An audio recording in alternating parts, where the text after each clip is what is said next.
नमस्कार, मैं हूं सुधीर बटानी। इस समय देखना शुरू कर चुके हैं वैभव क्रांति चैनल। सीएम मनोहर लाल पलवल जिले में 3 दिवसीय जनसंवाद कार्यक्रम करके गए हैं। आइए जानते हैं, पलवल के पूर्व विधायक 5 बार विधायक रहे हैं, कांग्रेस के वरिष्ठ नेता हैं और हरियाणा सरकार में पूर्व मंत्री हैं। दलाल साहब, मुख्यमंत्री मनोहर लाल 3 दिन का दौरा करके गए हैं जनसंवाद कार्यक्रम में, क्या कहेंगे इसको लेकर आप? मुख्यमंत्री पद की एक मर्यादा हुआ करती है, जो मैंने इस हरियाणा में इस लंबी राजनीति के चलते हुए खुद अपनी आंखों से देखी है। मुझे बेहद अफसोस है कि मनोहर लाल जी को मुख्यमंत्री के पद का की गरिमा का कोई भी उनको एहसास नहीं है। आज उनकी कमजोरी की वजह से हरियाणा के 2.5 करोड़ से ज़्यादा लोग बिल्कुल सड़कों पर आए हुए हैं। गरीब आदमी गरीब हो रहा है, नौजवान मायूस है, उनको रोज़गार नहीं मिल रहा, सारे हरियाणा में भ्रष्टाचार फैल रहा है और बेतुकी बातों को पूरे हरियाणा की जनसभाओं में बोल करके वो इस पद की गरिमा को और भी धूमिल कर रहे हैं। ये बहुत बुरी बात। लेकिन उनको जब आए थे, हर विधानसभा क्षेत्र में उन्होंने 4-4 गांव किए हैं बड़े बड़े, और 3 दिन पलवल में रहे हैं। पलवल, हातीन और होडल विधानसभा क्षेत्र में काफ़ी घोषणाएं भी की उन्होंने। नहीं, हमें और इस इलाके को बड़ी उम्मीदें थी कि मुख्यमंत्री जी इतने दिनों के बाद जो यहाँ आ रहे हैं तो शायद हमारे इलाके के अधूरे कामों को पूरा करने का काम करेंगे, नई इलाके को कोई दिशा देने का काम करेंगे।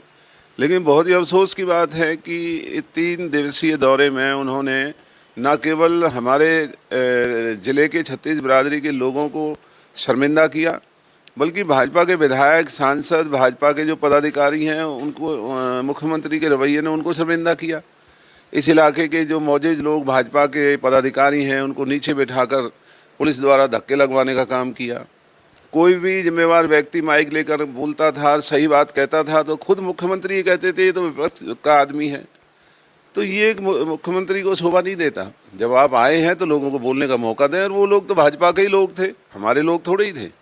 तो अगर भाजपा के लोग ही इस इलाके की दुख तकलीफ़ों को मुख्यमंत्री के सामने रख रहे हैं और मुख्यमंत्री जी उनकी बात को ना सुनकर उनको अपमानित कर रहे हैं, तो इससे ज़्यादा और दुख की बात इस इलाके में कोई हो नहीं सकती। लेकिन साथ ही मुख्यमंत्री हर जगह ये कहते थे, सबका साथ सबका विकास, पर्ची खर्ची नहीं चलती अब, पहले हुआ करती थी। पहले सोनू मोनू की सरकार हुआ करती थी, खासतौर से कांग्रेस के ऊपर हमला बोलते हुए कहा उन्होंने कि पहले सोनू मोनू की सरकार हुआ करती थी, लेकिन अब बीजेपी की सुशासन है। जो भाई भतीजावाद जो बीजेपी के राज में है, खुद मुख्यमंत्री जी के परिवार के लोग तमाम हरियाणा के अंदर काम धंधों का ठेका छोड़ने की सिफारिशें करते फिरते रहते हैं। उनके विधायकों के परिवार, उनके संग साथी हरियाणा को लूटने का काम कर रहे हैं। हमारे समय में हमारी चुनौती है, इतनी नौकरियां हमने लोगों को दी, कोई एक पैसे का आरोप हमारे कांग्रेस के किसी विधायक के ऊपर लगा करके दिखाए। इस इलाके में हमने इतनी नौकरियां दी, कोई पर्ची खर्ची का मुख्यमंत्री में अगर हिम्मत है तो वो यहाँ बताएं ना कि किसने पर्ची और किसने खर्ची इस इलाके में की। इन्होंने तो रोज़गार ही नहीं दिया। रोज़गार इस इलाके में हमने देने का काम किया, और किसी से अगर चाय के भी गुनहगार हम या हमारे साथी या हमारे विधायक हों तो हमें बताएं। लेकिन वो तो रोजगार की बात करते थे, रोजगार के लिए सवाल पूछते थे लोगों से कि हाँ जी, हाथ उठाकर बताओ कि किसी ने पैसा दिया। सभी जो भी लोग होते थे वहाँ पर वो हाथ उठाते थे कि नहीं, पैसा नहीं दिया आज तक। हाँ, तो इस सरकार में हम आपको हजारों नौजवान खड़े कर सकते हैं जो कहेंगे कि हमसे रिश्वत ली और हमें नौकरी नहीं मिली। हमारी सरकार में ये काम नहीं हुआ करता था। हमारी सरकार में जो भी इलाके के हकदार लोग थे, उसमें ये हो सकता है कि कोई पार्टी का कार्यकर्ता था, उसको प्राथमिकता मिली हो, लेकिन एक भी पैसे का लेना देना अगर कांग्रेस की सरकार में हुआ हो तो हमें बताया जाए। भाजपा की सरकार में हम लाइनें लगा करके खड़े कर सकते हैं। जो पैसे भी दे रहे हैं उन्हें रोज़गार भी नहीं मिल रहा, नौकरियां भी नहीं मिल रही। कॉन्ट्रैक्चुअल सर्विसेज जो हॉस्पिटल्स में निकाली जा रही हैं, वहाँ लाखों रुपए बटोरे जा रहे हैं। ये किस मुँह से पर्ची और खर्ची की बात करते हैं? अगर मुख्यमंत्री में हिम्मत है तो वो सरकारी अस्पतालों का खबर मंगा करके देख लें। कॉन्ट्रैक्चुअल सर्विसेज पर लाखों रुपए बटोरने का भाजपा के नेता और इनके अधिकारी काम कर रहे हैं। ऐसी जगह कर रहे हैं जहाँ बड़ का पेड़, नीम का पेड़, शीशम हो, ऐसी जगह पर हम कार्यक्रम कर रहे हैं। उसमें कोई इतराज़ नहीं, चाहे वो पेड़ के नीचे करें या कहीं भी करें, लेकिन मुख्यमंत्री ने हमारे इलाके में आकर के चौपालों पर महिलाओं को बुलाने का जो एक मुख्यमंत्री आह्वान कर रहा है, उसे उस इलाके की तहजीब का ये पता नहीं है कि हमारे गांवों की पंचायतों पर बहन बेटियां नहीं आया करती। तो मुख्यमंत्री को तो उल्टा ये कहना चाहिए था, भाई जो गांव की सभ्यता है मैं उसके साथ कोई छेड़खानी नहीं करूंगा। खुद मुख्यमंत्री व्यवस्था को बिगाड़ने के लिए दुहाई दे रहा है कि महिलाएं क्यों नहीं आई हैं चौपालों पर। तो ये तो मुख्यमंत्री बनने के लायक ही नहीं है ये व्यक्ति जो इस तरह की बात करते हैं। कहीं कोई ऐसी शिकायत भी आई है कि जो गांव के बड़े बुजुर्ग होते हैं, मान सम्मान होता है उनका, उनके साथ धक्का मुक्की हुई हो? जितने भी भाजपा के जो यहाँ बहुत अपने आप में बहुत पार्टी के अंदर बड़ा स्थान मानते हैं, उन वो पदाधिकारी हैं और हमारे इलाके के जिम्मेवार आदमी भी हैं, हमें बिल्कुल उम्मीद नहीं थी कि उनके साथ पुलिस धक्का मुक्की करके स्टेज से उनको नीचे उतारने का काम करेगी। एक्स मिनिस्टर और बड़े बड़े पदों पर रह चुके लोग या भाजपा के पदाधिकारियों को धरती में बैठा करके और मुख्यमंत्री ने उनको अपमानित करने का काम किया है। तो क्या इस इलाके की गैरत को मुख्यमंत्री पहचानते नहीं है कि इन्हीं इलाकों की वजह से भाजपा की सरकार आज हरियाणा में बनी है और आज इस तरीके से उन लोगों को अपमानित करने का काम किया है? दलाल साहब, सीएम मनोहर लाल जी ने ये कहा था कि 3 साल की मेहनत के बाद एक ऐसा खाका तैयार किया जिससे सरकारी योजनाएं तैयार होती हैं, अंत्योदय तक, लाखिर तक, यानी कि व्यक्ति को लाभ पहुंचे ऐसी योजनाएं तैयार की जाती हैं। परिवार पहचान पत्र, PPP जिसको कहते हैं, उसमें सारा ब्यौरा दर्ज होता है। इसके लिए क्या कहेंगे आप? हम इस तरह के जो कार्ड थे वो बन चुके हैं।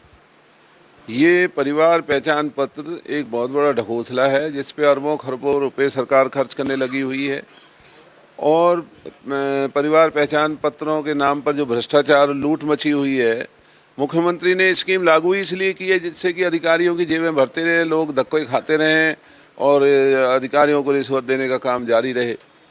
तो ये जितनी भी ऑनलाइन सेवाएं हैं, जैसे बुजुर्गों की पेंशन का दावा करते हैं हमने ऑनलाइन कर दी, वो रिश्वत दे करके ही बुजुर्गों की पेंशन बनती है। BPL के कार्डों को जो अभी इन्होंने तमाशा किया है, गरीब आदमियों के नाम काट दिए जाते हैं और अमीर आदमियों के घरों में BPL कार्ड बना के भेजे जा रहे हैं। तो ये सरकार हर मुकाम पर बहुत बुरी तरह से फेल हो चुकी है। मुख्यमंत्री को इस पद पर बने रहने का कोई अधिकार नहीं है। अगर इनके अंदर जरा भी गैरत है तो इस पद से इस्तीफा दे करके और अपना कोई और काम करते रहे हैं। लगातार 3 दिन तक पूछा लोगों से कि ई-टेंडरिंग कैसी है। लोग जो होते थे वहाँ पर मौजूद, वो ये कहते थे कि ई-टेंडरिंग बहुत अच्छी है, ट्रांसपेरेंसी है उसमें।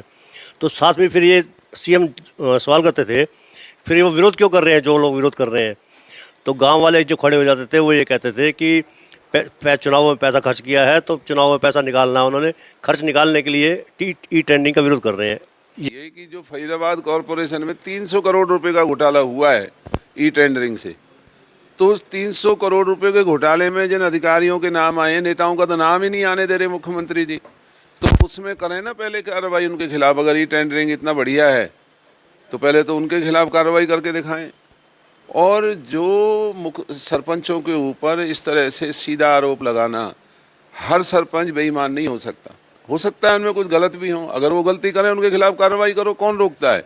लेकिन उनको जब अधिकार है काम करने का तो उनके अधिकारों में इस तरह का दखल डालना और अधिकारियों को वो अधिकार देना जहां वो पैसा खाने का काम करेंगे, रिश्वतखोरी का काम बढ़ेगा, सरपंचों को अपमानित करना, ये सरासर गैर जिम्मेवारी की बात। क्योंकि जब वो सवाल पूछते थे, उनके आसपास सांसद होते थे, विधायक होते थे, तो लोग ये कहते थे कि जो सामने उंगली उठा रहे हैं तो अगल बगल भी उंगली उठनी चाहिए सीएम की।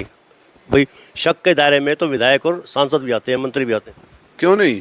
अगर जो विधायक हैं, सांसद हैं, जब संविधान का 73वां 74वां संशोधन पास हो चुका, सरपंच को, पंचायती संस्थाओं को पूरा अधिकार है कि वो स्वतंत्रता से काम कर सकें।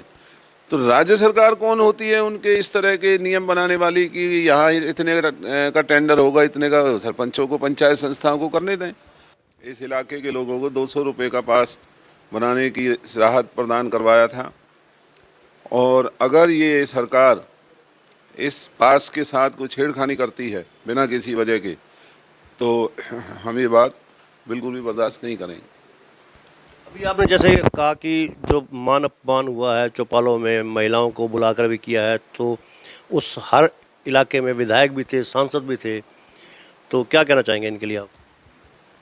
जो भाजपा के विधायक हैं, सांसद हैं, उन्हें आज अपने पदों से इस्तीफा देना चाहिए, क्योंकि मुख्यमंत्री के आगमन पर वो इलाके की हितों की हिफाजत नहीं कर सके।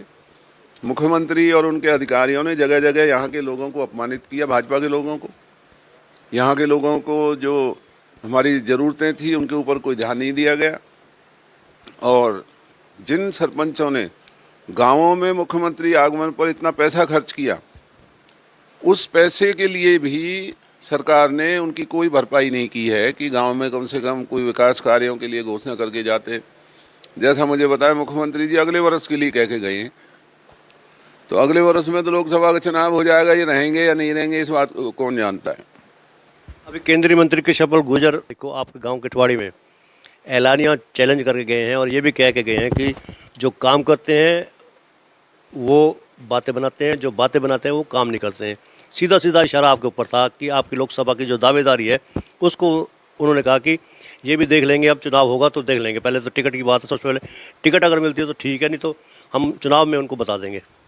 हम भी कह रहे हैं कि हम भी उनकी चुनौती को स्वीकार करते हैं और आने वाले दिनों में लोकसभा के चुनाव में उनको धरती, जो आज आसमान में भाजपा के जो मंत्री और विधायक उड़ रहे हैं, इस लोकसभा के चुनाव में धरती पर पड़ते हुए नजर आएंगे और ये गांवों में भी नहीं घुस पाएंगे। जो लोग जहर का घूंट पिए बैठे हैं, अपमान के घूंट पिए बैठे हैं, वो इंतज़ार कर रहे हैं कि कब लोकसभा का चुनाव आए और भाजपा के नेताओं को इनकी असलियत दिखाया जाए। तो अगर कृष्णपाल जी चुनौती देते हैं, मैं स्वीकार करता हूं और चुनाव में दिखाएंगे कितना दम है। क्या लगता है आपको? आप तो चुनाव जीतने का दावा कर रहे हैं, वो कह रहे हैं कि हम 7 लाख वोटों से जीतेंगे। हमारा दावा ये है कि जो 10 साल के अंदर दोनों जिलों को अपमानित होना पड़ा है, कोई सरकार की परियोजना हमारे इलाकों में नहीं ला सके, कोई भी मंत्रिमंडल में जाने का फ़ायदा इन इलाके के लोगों को नहीं मिल सका, ना रोज़गार मिला, ना कोई तरक्की मिली। हाँ, भाजपा के नेताओं ने अपनी जेबें भरने का काम किया है। अपने लोगों को जिस तरीके से सब जगह जो लूट मार चली हुई है, वो काम ये जो कर रहे हैं, इसका जवाब लोकसभा के चुनाव में लोग इन्हें देने के लिए तैयारी में बैठे हैं। क्या आपको देख रहे हैं आप इसको कि जो टारगेट कर रहे हैं, स्पेशल आपको टारगेट कर रहे हैं? जैसे आप पलवल शहर में 7 तारीख को आए थे, पूर्व पार्षद अनिल गोसाई के यहाँ पर, वो भी आपके समर्थक।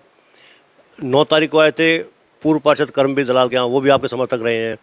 क्या लगता है कि कृष्णपाल गुर्जर खास तौर से आपको फोकस करके टारगेट कर रहे हैं आपको? ये तो वही बता सकते हैं, लेकिन हमारी फितरत है, जो हमें चुनौती देता है हम उसकी चुनौती को स्वीकार करते हैं और उसे अंजाम तक ले जाने का काम करते हैं। और ये अब की दफ़ा लोकसभा के चुनाव में जो उनकी चुनौती है, इसको स्वीकार करके हम जो असलियत है वो उन्हें आईना दिखाने का काम करेंगे। लोकसभा का चुनाव लड़ने की तैयारी तो आप कर रहे हैं, लेकिन किन मुद्दों के साथ आप चुनाव में उतरेंगे? क्योंकि बहुत बड़ी समस्याएं या जरूरतें हैं इस समय पलवल को, वो बल्कि होटल तक को मेट्रो की है और डैम की जरूरत है। ऐसी कौन कौन सी समस्याएं हैं या मांगे हैं जिसको आप पूरा करना चाहेंगे? तो यहाँ जो भाजपा ने मेडिकल कॉलेज बनाने का ऐलान किया था और अभी मुख्यमंत्री जी के आगमन पर उसका जिक्र तक नहीं हुआ। हमारा सपना ये है कि एक एम्स आने वाले दिनों में, मेडिकल कॉलेज तो बने ही बने, लेकिन यहाँ एक एम्स बनाने की ज़रूरत है जो इन प्राइवेट अस्पतालों की लूट से लोगों को बचाया जा सके। खुद प्रधानमंत्री जी अम्मा के नाम के अस्पताल का उद्घाटन करके गए। लोगों को उम्मीद थी कि वहाँ गरीब लोगों को उपचार मिलेगा, लेकिन वहाँ तो उतनी लुटाई हो रही है। तो यहाँ तो आने वाले समय में एम्स जैसे जो मेडिकल अस्पताल हैं उनको यहाँ लाने का हम काम करेंगे, बच्चों को रोज़गार दिलाने का काम करेंगे और जो भ्रष्टाचार फैला हुआ है इसको रोकने का काम करेंगे। और अपने इस तमाम दोनों जिलों के जो 36 बिरादरी के लोग हैं, मिल के प्यार से सब रहें। जो ये नफ़रत, जो जातियों के जहर है, इनको ख़त्म करने का काम करेंगे और सब मिल कर के अपने इलाके की सेवा में जुट करके इलाके को आगे बढ़ाने का काम करेंगे। तो प्राइवेट स्कूलों में तो एनसीईआरटी बुक्स लगती थी पहले, जबकि अब काफ़ी समय से सेंटर की तरफ से बुक्स या तो छप रही हैं तो बहुत कम छप रही हैं, डिमांड के अनुसार पहुंच नहीं रही हैं। प्राइवेट पब्लिशर बहुत ज़्यादा फैल गए हैं। प्राइवेट स्कूल वालों ने अपने अपने जो बुक स्टॉल्स हैं उनमें प्राइवेट पब्लिशर्स की बुक्स लगा दी जो कि 10-10 गुना महंगी हैं। इसके अलावा एडमिशन चार्ज और दूसरे खर्चे स्कूलों ने फिर से लगा दिए। क्या कहेंगे आप? ये बहुत ही दुर्भाग्य की बात है, क्योंकि किताबों के अंदर जो विषय हैं उनको बदलने में लगे हुए हैं। तो अब वक्त आ गया है कि जो दुनिया की आधुनिक शिक्षा की जो प्रणाली है वो यहाँ लाई जाए। जब तक शिक्षा और स्वास्थ्य सेवाओं का विस्तार नहीं होगा कोई इलाका तरक्की नहीं कर सकता। और भाजपा का तो केवल जाति और धर्म की नफरत फैलाने का काम है, हिंदू मुसलमान आपस में टकराने के लिए उनको उकसाने का। इनका पढ़ाई लिखाई से, स्वास्थ्य सेवाओं से, रोजगार से इनका कोई सरोकार नहीं, गरीबों के जीवन से इनका कोई लेना देना नहीं। हाथ से हाथ जोड़ो कार्यक्रम में कितनी सफलता मिल रही है, क्योंकि विपक्ष तो लगातार ये कह रहा है कि हाथ टूट गया है, अब तो प्लस्तर भी नहीं चढ़ सकता उसको। इनकी बौखलाहट है और हाथ से हाथ जोड़ो कार्यक्रम में बहुत ही भारी सफलता हमें मिल रही है। लाल साहब, एक आरोप आपके ऊपर बहुत ज़्यादा लगता है और विपक्ष वाले खास तौर से कहते हैं, बल्कि अब तो सत्ता पक्ष है, वो कहते थे कि करण दलाल के राज में आतंक का राज था, नीम का जेल और भोंड सी जेल भरी रहती थी। क्या कहेंगे इसको लेकर, विपक्ष का कहना कितना सही है? जो विपक्ष में भी हमारे विरोधी हैं वो इस बात के लिए मेरी प्रशंसा करते हैं कि मैंने अपने इलाकों में गुंडागर्दी को कभी नहीं बढ़ने दिया और ना हमने कभी किसी जाति या पार्टी के नाम पर किसी भी गुंडा बदमाश को इस इलाके में कोई भी हरकत करने की इजाज़त होने दी। मैं तो दूसरे इलाकों में भी गुंडों को लगाम लगाने का काम किया करता था। अब अगर गुंडागर्दी करता है और पुलिस अपना काम करती है तो उससे जेलें भरें या खाली रहें, उससे हमारा क्या लेना देना है। अगर कोई गलत काम, जो आज इतनी जो गुंडागर्दी बढ़ी हुई है, अगर हमारा राज होगा तो ये गुंडे आपको सड़कों पर चलते हुए नजर नहीं आएंगे। आज बीजेपी के इस राज में गुंडे फिर से शरीफ लोगों के ऊपर हावी हो रहे हैं। तो जब वक्त आएगा, गुंडों का सही स्थान जेल होता है, गुंडों को जेल में जाना पड़ेगा, तब जाके लोगों को राहत और चैन से जीवन काटने का मौका मिलेगा। तो ये थे हमारे बीच में पूर्व मंत्री करण सिंह दलाल। सीएम मनोहर लाल के 3 दिवसीय जनसभा का विरोध करते हुए कहा कि चौपालों पर कभी भी महिलाएं नहीं जाती थी। इसके लिए सीएम को अब माफ़ी मांगनी चाहिए और सांसद और विधायकों को इस्तीफा दे देना चाहिए, पूर्व मंत्री करण सिंह दलाल ने कहा।